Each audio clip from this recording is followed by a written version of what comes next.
Okay, so today joining me on the podcast is none other than my good friend Kayde. Kayde, how you doing, man? Good, man. I always wanted to say on the podcast, be like, and we are live. And we are live. We're not live today, but this will be up within like a few hours or so. So it's almost like straight away. Now, the reason why we need to have you on, man, is because we've known each other for what, a good few years now. Yeah, bro. No, probably about 3-4 years. I'd say 3 years. Yeah, in that amount of time, the amount of stuff that you've like gone through, like in terms of like progression, is like so much. And that was like the main reason of wanting to get you on here, to go from like literally the first time I think I met you was like in Good Life and in the Good Life gym not too long ago.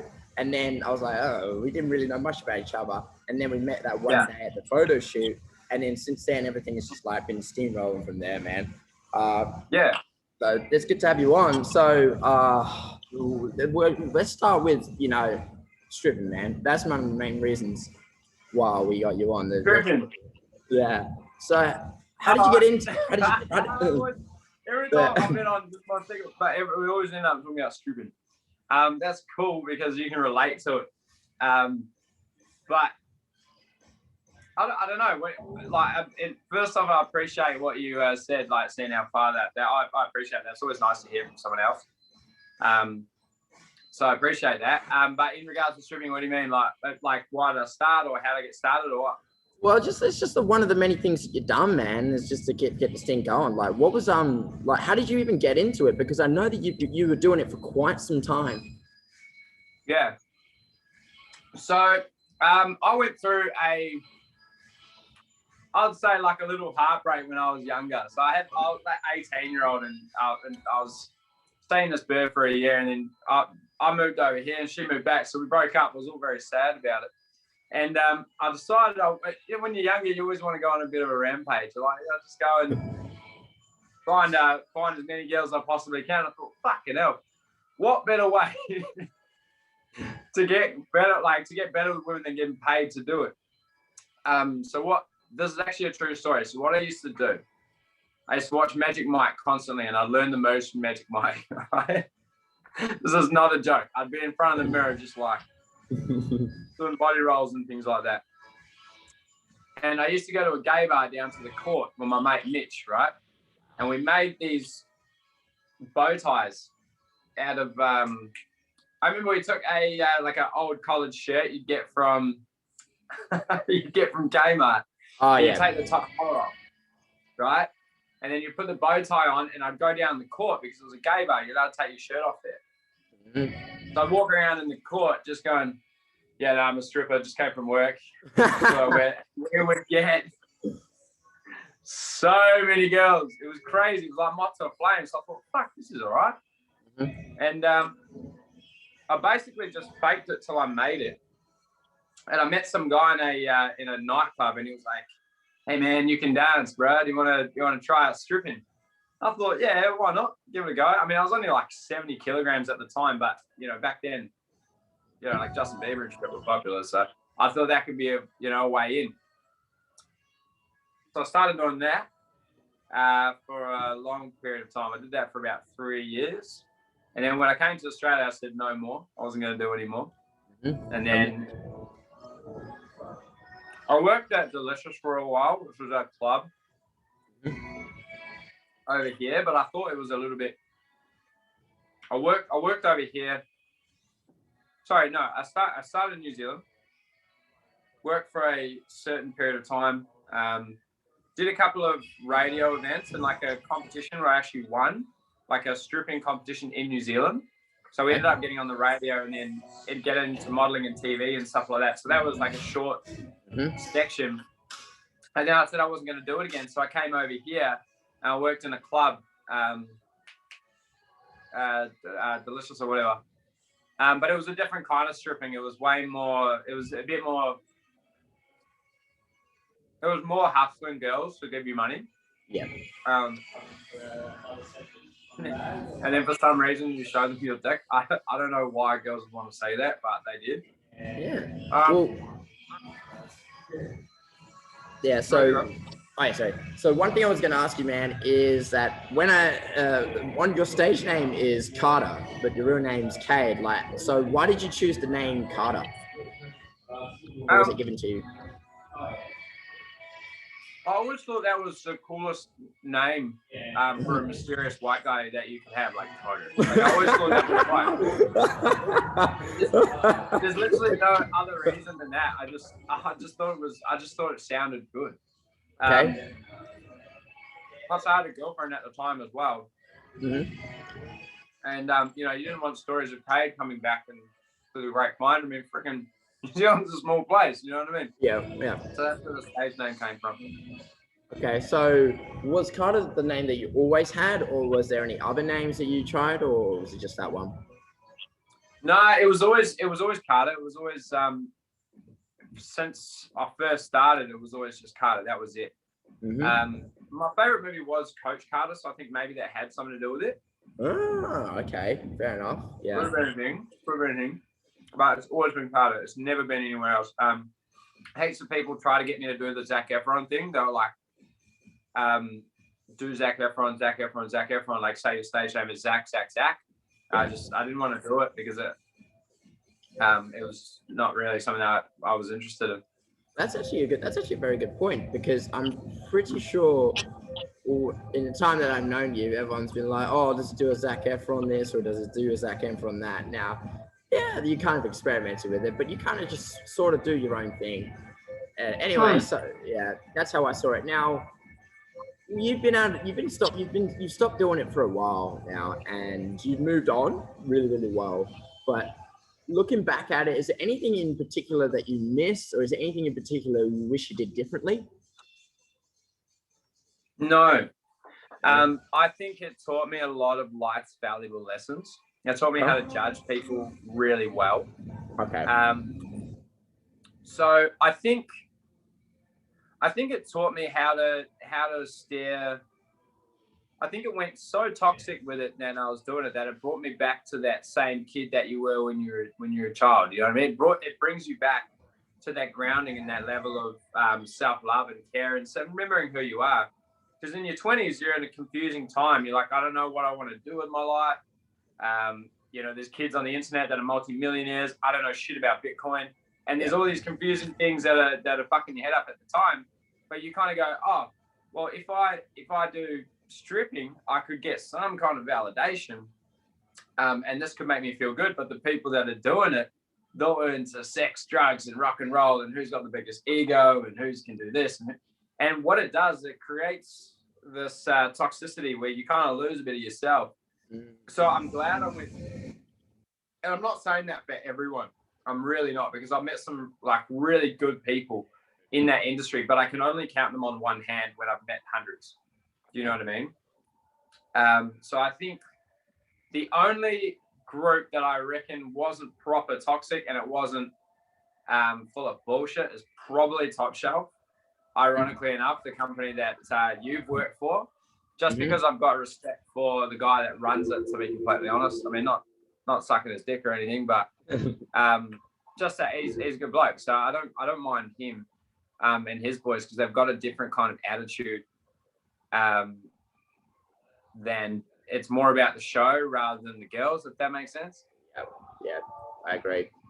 For me, it's just about being in the group. Really, there's a big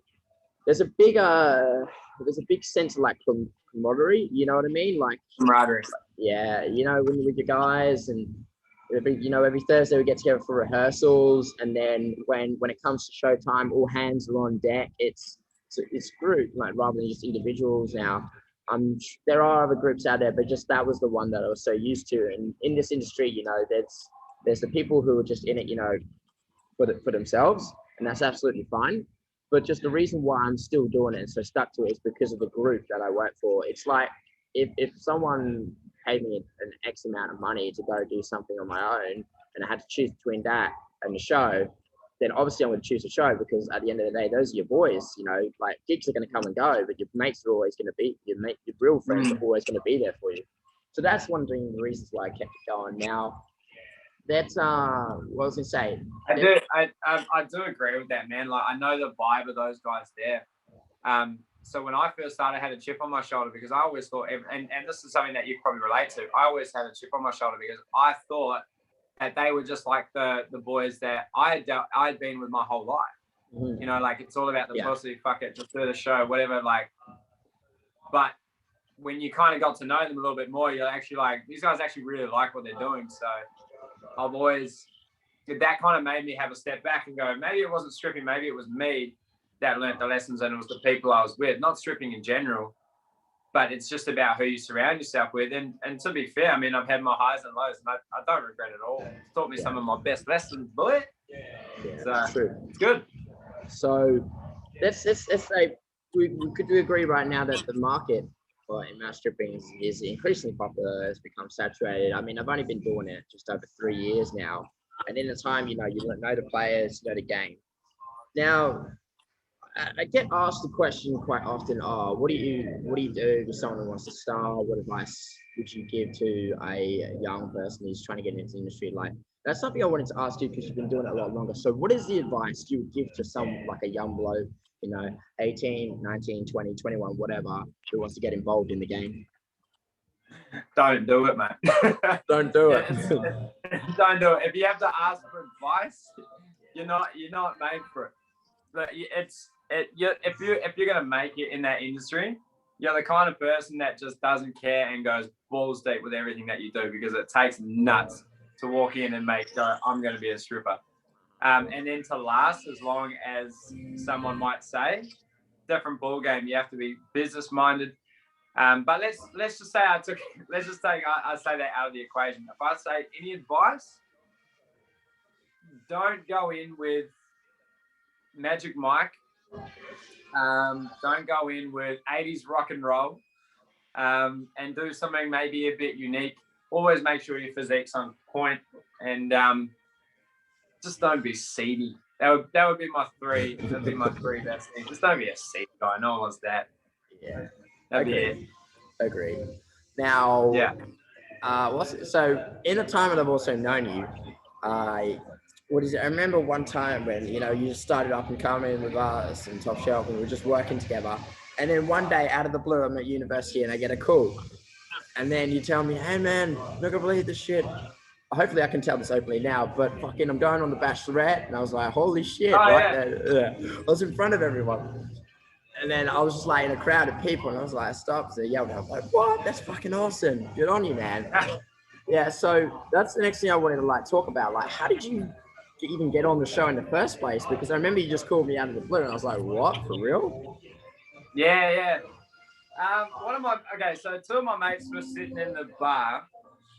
I think it was at El Grotto, and ironically, one of my best mates, Matthew Kipps, he's best mates with this Jake Ellis guy. I've never met him, but I heard he's meant to be all right. I heard he's meant to be a good dude. So my mate Blake and Kipsy were sitting there, and these people were looking for people to join the Bachelor. Like, hey, we're looking for people to be on the Bachelorette Australia. Would you guys like to give it a go? And my friends said wholeheartedly, they were like, "No, that's for the boss. No, thank you. Like, we're good." So it's not something that I wouldn't be surprised that they would say, but they were like, I know the guy. Call this dude. So I get this phone call at work, and they're like, "Hey, you've been selected to go into The Bachelor. Do you want to come for an audition?" And I went, "Fuck. Why not, eh?" Yeah. What was that going through your head when you obviously said why not? But was there someone who you spoke to that persuaded you, or was it what was going through your head when you thought, "Fuck, all right, I got the audition"? I thought if I do this, I'll get even more women. That's everything that went through my head. I was like, if I do this, get famous, I will get more pussy. And that's exactly what was going through my head at that time, literally. So, of course, I took the call. I was like, yeah, I'll do the audition. I'll get famous from this shit. I've never watched the program either. Yeah. I should have watched the program before I went on there. Holy shit. Yeah. So what makes you say that? When I got on there, I didn't realize how big it was for a start. Okay. And two, I didn't realize what reality TV was actually like what you had to kind of do. And it was just too much for me. I mean, I didn't really gel with it. You know what I mean? It just wasn't my cup of tea. Okay. So what did they make you do for the audition? I mean, how does even one audition for The Bachelorette? I wouldn't know. I think it's okay. So it's all psychology. So what they'll do is they'll put you into a room with a whole lot of different people. It's actually quite clever. They put you into a room and then they give you different situations, and then they will ask.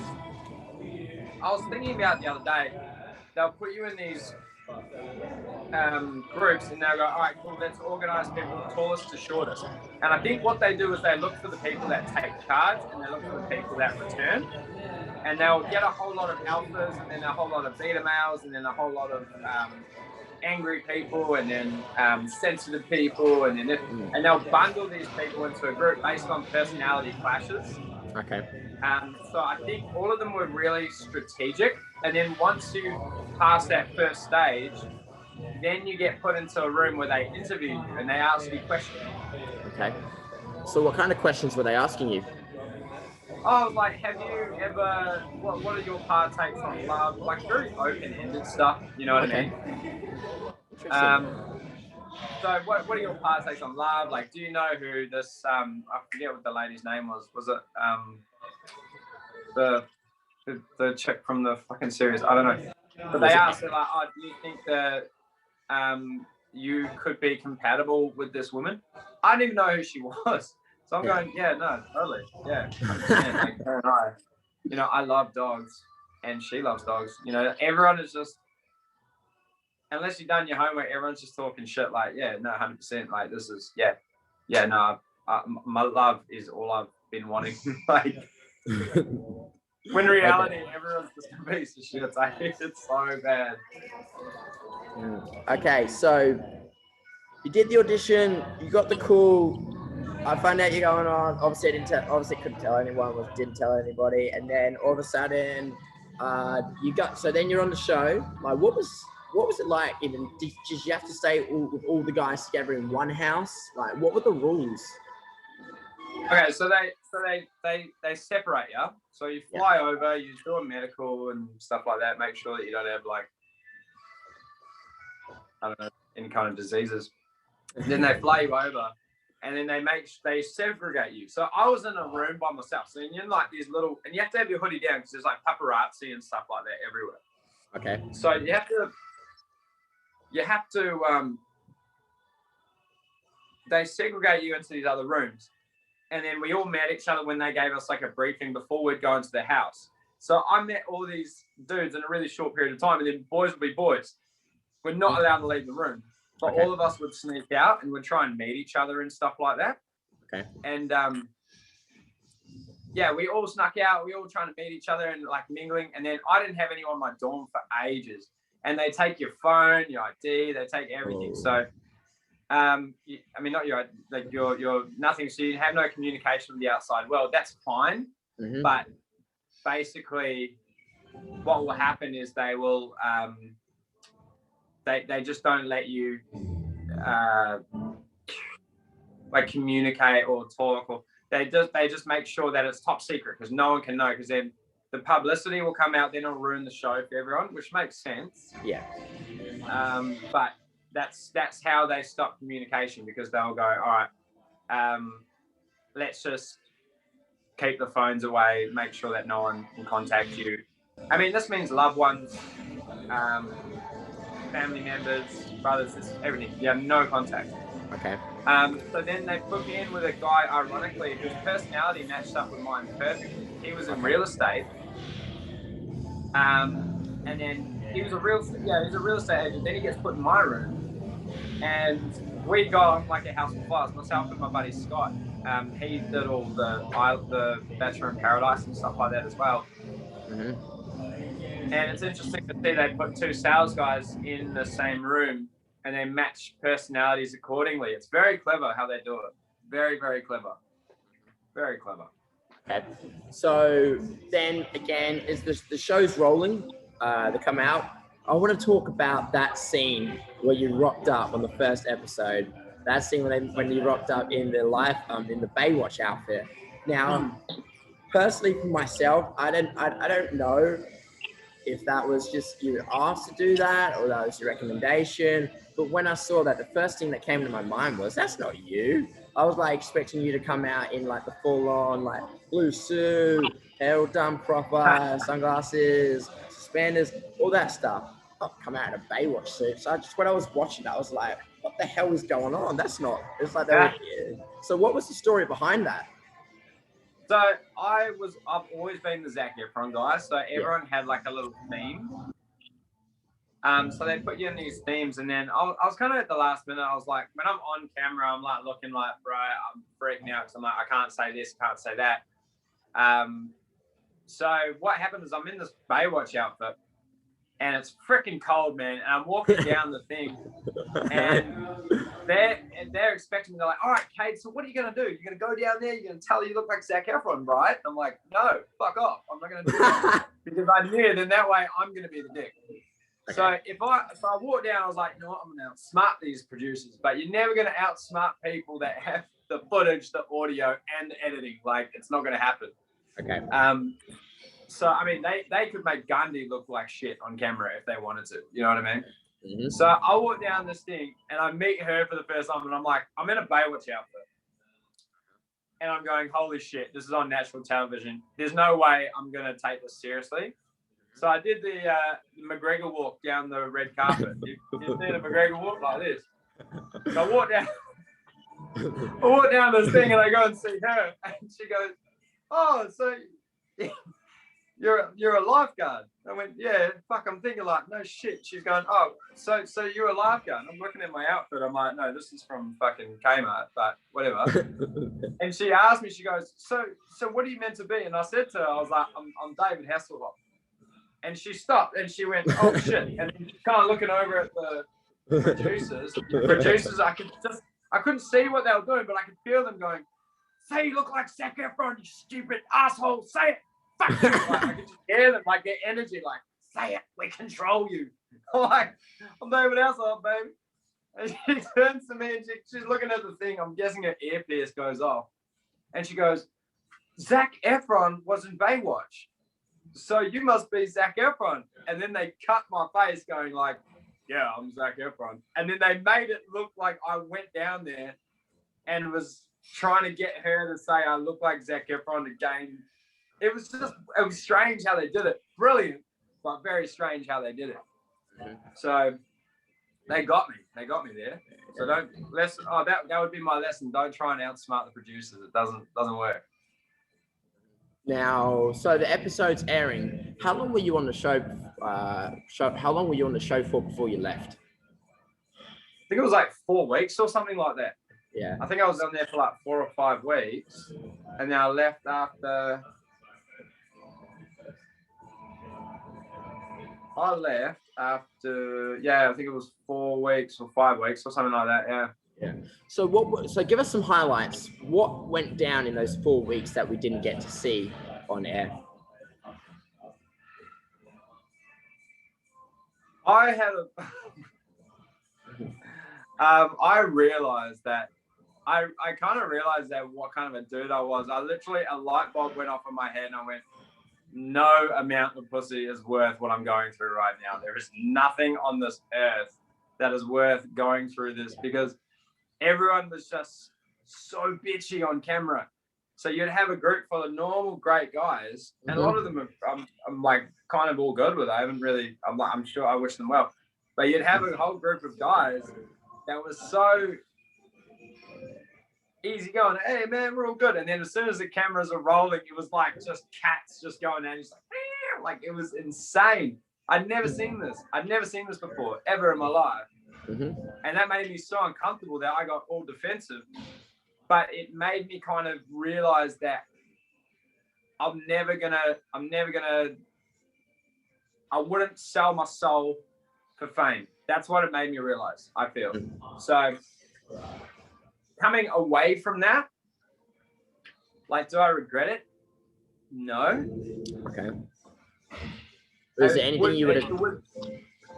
Huh? Sorry. I was going to say, is there anything maybe you would have done differently? Yeah, I probably wouldn't have. I probably would have kicked up a fuss about the Baywatch shoot, to be honest, Okay. And I probably wouldn't have been as staunch on the other guys as I was. Okay. Now,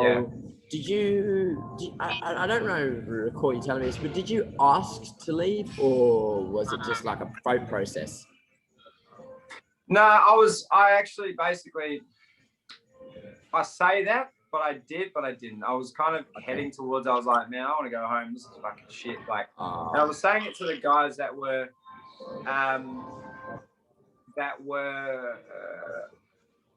like running the stuff of the house and things like that. And I think I said it to like one of the producers, like, man, like kick me off or I remember saying something to someone. And then I actually did leave on the 4th episode or something like that. Yeah. Which was like pretty all good. I was like, oh, sweet. Okay. It was a bit shocking at the time. Yeah. But I think like after all of it, you've been in there for 4 weeks with these people that you don't know, sleeping in a random house, getting filmed constantly. It's pretty stressful. It's very, very stressful. So when you leave, you almost feel as if you failed something that you wanted to do anyway. So for me, it was like this mixed bowl of an emotion that I just didn't quite understand. You know what I mean? Mm-hmm. Yeah. Understood. So once you were off, the last thing I remember was I got a phone call from you once saying, hey, man, what's up? And I was like, oh, shit. Well, how you been, man? I haven't heard from you in weeks. It's like, yeah, I'm in Cairns. I'm fun. So you went over to Cairns. Yeah. So what I actually did is I didn't drink on the show because I knew if I drank on the show, I probably would have made a dick out of myself. Not a dick out of myself, but I would have done things that I think that Australia didn't need to see.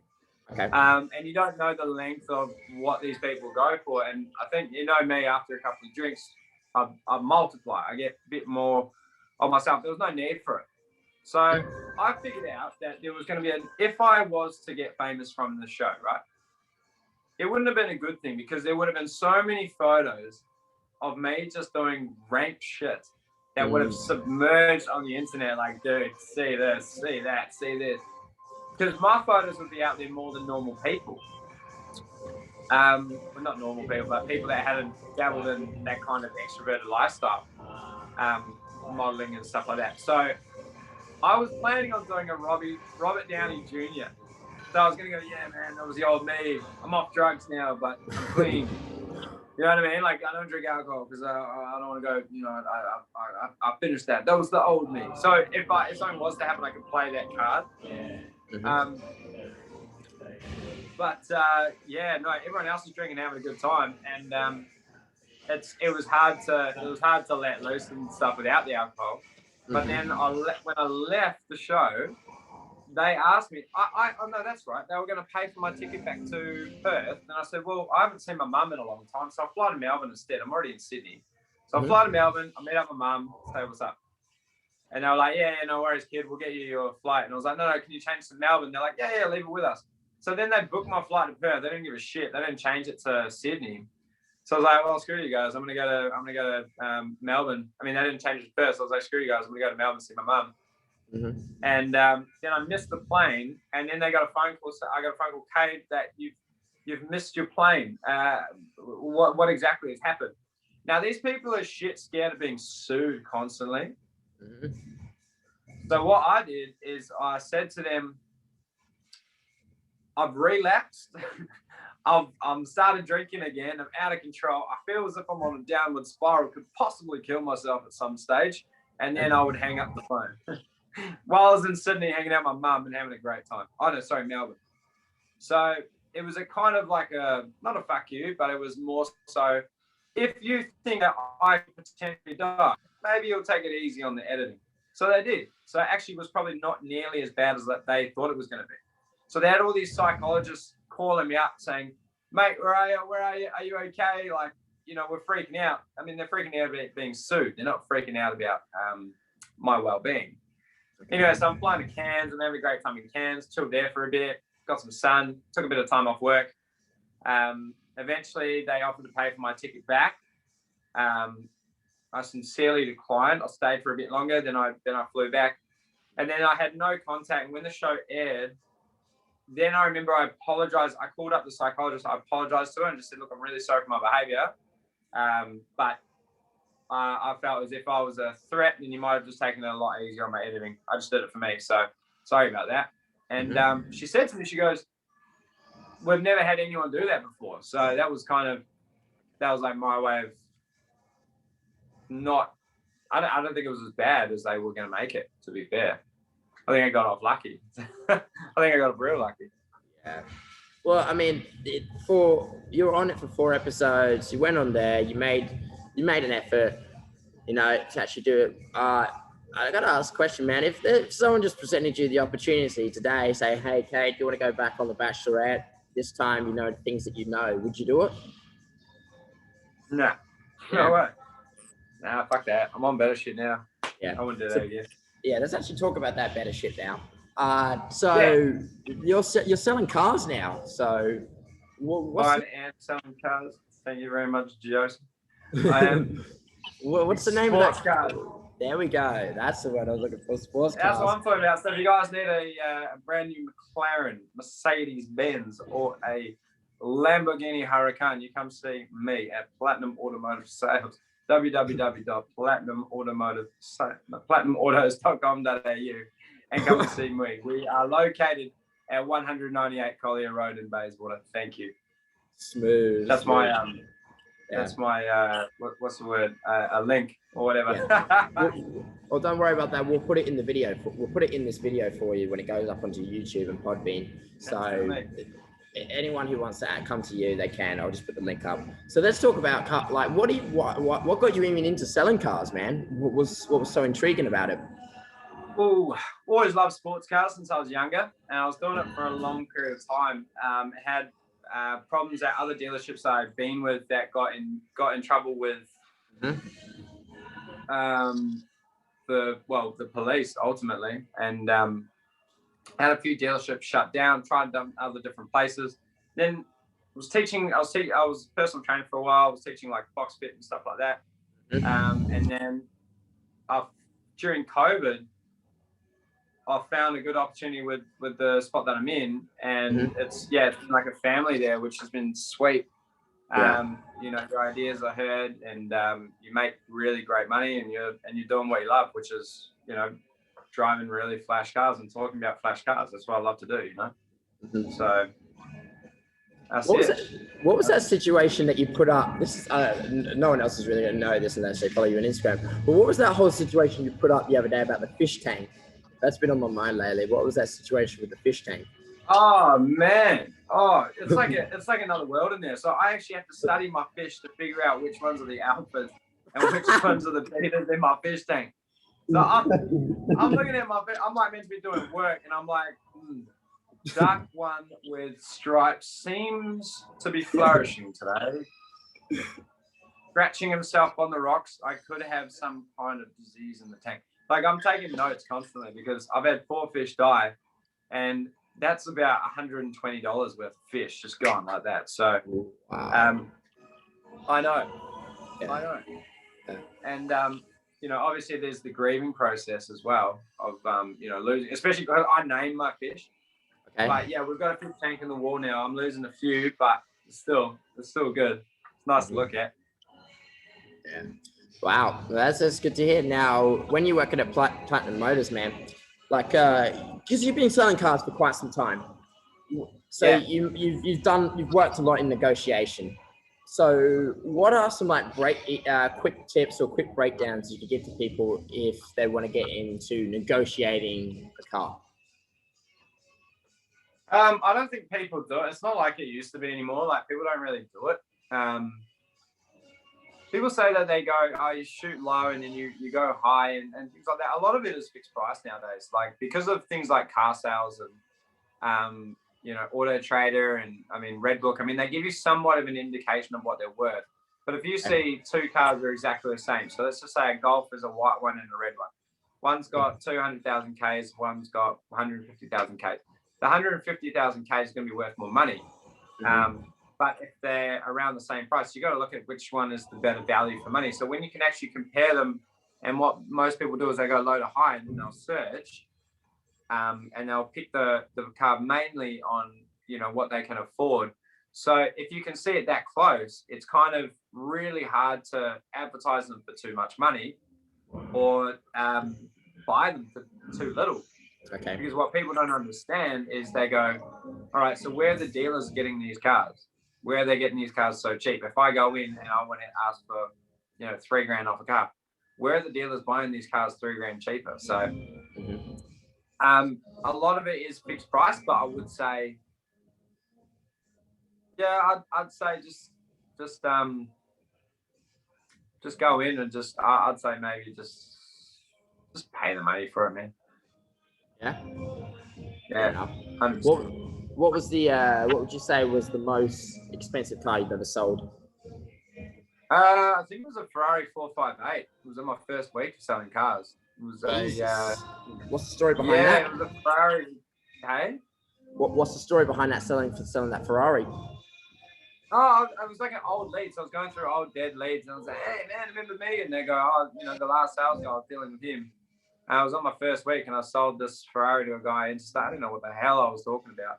But I was negotiating numbers with him for about I think it was 2 days straight. And I think it was just the fact that I was giving him attention. He eventually just bought it. So he bought it full whack. So, yeah, that was my most expensive car. I think that was $400 and something thousand. Wow. But I mean, that's real estate money, you know? Yeah. But damn. So how do you and your boss, how do you find these cars and then you put them into your lot and then you sell them? How does that work? A lot of people bring their cars to us. So they'll go, oh, can you sell my car for me? Which is something that's pretty popular nowadays. So if someone goes, man, I can't be bothered with, you know, people coming in and checking out the car, taking test drives and stuff I don't want them to come to my house. They'll just give me the car and they go, can you sell it for me? I go, yeah, sweet. How much do you want? They go, I want this. And I go, yeah, of course, I'll sell it for them. And then I can just upsell. So that's a lot of what happens with more the high-end stuff, because people that are selling Corollas, they're not as busy as people that are usually selling, you know, Lamborghinis. So they'll kind of give it to guys like us that know the car, know the knowledge, know the market, know what to pay, and know how to negotiate. So they'll sell to us rather than or give it to us to sell on their behalf rather than anyone else. But obviously you get your old school stuff like your trades. You can buy them from Eastern States, auctions, that kind of stuff, whatever it needs to be. Even buy them from other dealers. You know, if they can't sell it over where they're, you try and sell in your area. It can be anything. You got to get creative with it, you know? Okay. So what's your favorite car that you got in the lot at the moment? Personally, for me, last time I came in, you had that nice Aston Martin, man. What was that? Yeah, was that the DB9? Was that the DB9? Yeah. That was the DB9. I still got that one actually. I would say what would be my favorite. I had an FD RX-7 Type A. Type A Spirit R, which was about $100,000. I like that car. Yeah. Just because those are my second favorite cars of all time. But I would probably say the Ferrari F430 that we've got at the moment would be my favorite, or probably the DB9. To be fair, I agree with you on DB9. It's class, that car. Yeah, that's a class. I'll for sure. That's You're right. That's a nice car. That's a beautiful car. It's probably one of my favorites. It gives me that. It's literally I think it's one of the James Bond cars. I'm pretty sure that was in the Casino Royale or something like that. That was a 2006 Aston Martin DBS. Similar car, different body shape. Yeah, very nice. Now, so just moving on, man. So, as you know, you train in the same gym as me, man. You've been training in here for quite some time now, training with Coach Volcano. You're not gonna lie, you're looking pretty sharp, man. So I wanted to spend the rest of this podcast talking about fighting, man. I know that you've had a bit of a background with fighting before. You did judo for quite some time. You've been doing a lot of boxing. You've been working a lot with Jackson. And so is there something what's re-sparked, that motivation to get back into fighting? What was it? Oh man, this is literally got me here. I'm like, dude, we should I could do a whole podcast on fighting. Okay. Now you're just gonna get me on a tangent, man, because dude, first and foremost, this is a fighting podcasts, and this is what I love more than anything, like in regards to like freaking cars and like celebrity, whatever the fuck's going on there. But Jake Paul and Ben Askren press conference launched today. What do we think of that? What do we think? No, okay. Well, we want to get into that situation. What we're going to say is I like what Jake Paul's doing. He's a troll. He's a hype man. He's getting people interested. But I've seen his videos. I've watched his Jake Paul. I watched his fight against Nate Robinson. I watched the fight he did when he fought Deji. He has definitely improved. He's got a legitimate skill set. I understand that. But it's like his pedigree in terms of boxing. Like, you can have all the money in the world, you can have all the coaches in the world, but I just don't believe you're going to beat Ben Askren, who's been fighting since he was 13 years old. Yes, he was a wrestler. He was a former Olympian. He's had 1 championships. He's fought in the UFC. He's fought in Bellator. I think he was a Bellator champion as well. He's got that pedigree, but the fact that, he's just a wrestler. Yes, he's done a lot of striking as well. It's not like we're talking super high level boxing, but it's definitely more enough to beat a guy who's only been doing it for a few years. You know what I mean? Yeah, I think the skill set of Jake Paul is first and foremost, I'd like to say I think I could fuck Jake Paul up. Just saying. Yeah, fair enough. Okay. But anyway, so basically his skill set's really good, but I think Ben Askren beats him if he gets into dirty boxing. You know, if he can sit on top of him and work the body, tire him out, because he's got way more experience. I mean, in however many different sports. And this kid what this guy has done is he's opened up a can of worms, because if he beats Ben Askren, that's great for him. That's awesome. He's done it. But now who does he fight next? Because he's opened up himself a fucking worm. Like, because the guys that he's going to have to fight now, eventually someone's going to go, I'm sick of this clown. I'm just going to take him out. You know, and someone's actually going to come in and just absolutely just nail this kid. Yeah. And I can speak from my experience where I go, when I'm fighting guys like Jackson, who's ranked number 40 in the world, like number 40 in the world in the WBC, and he's not as tall as I am and not as fat as I am, but the level of boxing that I have to spar with him is so different, you know, between where I stand and how fit he is, how well he knows where his feet are, how to move around. I can see that level of, this much difference between us two. But then you think, how big is the difference between this guy and someone that actually just goes, all right, cool, well, you're going to actually box someone that knows how to box. Yeah. And when that person, he's just going to, I reckon he's just going to get out the woodwork, man. He's going to cop it.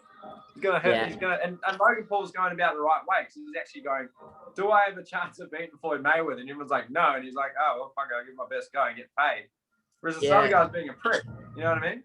It's just, what is it that he's got what we call a puncher's chance, you know? I mean, getting hit by a heavyweight is different to getting hit by a lightweight, obviously. So I don't know how they're doing the Logan Paul versus Mayweather fight. There's been a lot of speculation around that. Like, people were saying the reason why it's been pushed back was because there wasn't enough ticket sales. But out of Logan Paul's camp, they were saying that wasn't the case. There was a leak inside the camp or something like that. And I don't personally, I'm hearing a lot of mixed reviews, but you're taking people, it's just this new stream of boxing that's been opened up, not just opened up, it's been around for a little bit of time, but it's now like exploded. Like, it started with YouTuber boxing with what was that guy's name? Oh, KSI and Joe Weller, and now it's branched out into a mainstream. Like, I like what Logan Paul and Jake Paul are doing, but what they're doing is very it's not legitimized yet, because the only way if they want to more legitimize themselves is they were to actually fight real actual boxers, people who have been doing it for a long time.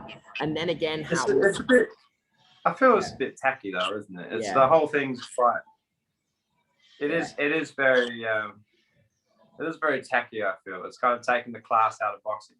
That's what that was the argument that I'm hearing. But the thing is, these people are drawing in numbers, and at the end of the day, boxing is the money sport, man. You know, the highest selling boxing pay-per-view we've had for quite some time was Roy Jones Jr. and Mike Tyson. And then we got to ask how much of that was accredited to Jake Paul versus Nate Robinson. Because if you like it or not, yeah. You know, and that's the thing. I mean, you can be an outsider, you can be a purist or whatever, but the way things go, like if you're not a progressive person, shit changes. And what's interesting is all these guys that I went on the show with, now they're all doing a Jake Paul and they're all boxing each other. Really? So so all the guys that I was on the show with, they're now all doing a boxing thing. So like one guy will be fighting this guy's like big Bachelorette and celebrity card, and they're all boxing each other for charity or some shit now. But I mean, they're going at each other the same way as that real like just really mean to each other, and they're just like building it up, you know. So it's not really so much. Is it about the charity or is it about like I'm a little confused, you know? But I mean, good on them for getting in there, man. I mean, it's not easy. It's not easy getting there. Yeah, I mean, I have a lot of respect for anyone in general on a professional level, even an amateur level, that wants to get in the ring or getting in a cage and fight. Like, it's definitely good, but like one thing that just it can be sometimes just can be a little bit irritating is when people are going through such huge lengths to piss each other off and don't have the skills to back it up. I mean, if you're gonna, like the saying goes, if you're gonna talk the talk, you better be ready to walk the walk, and that's what I kind of feel like to some of them.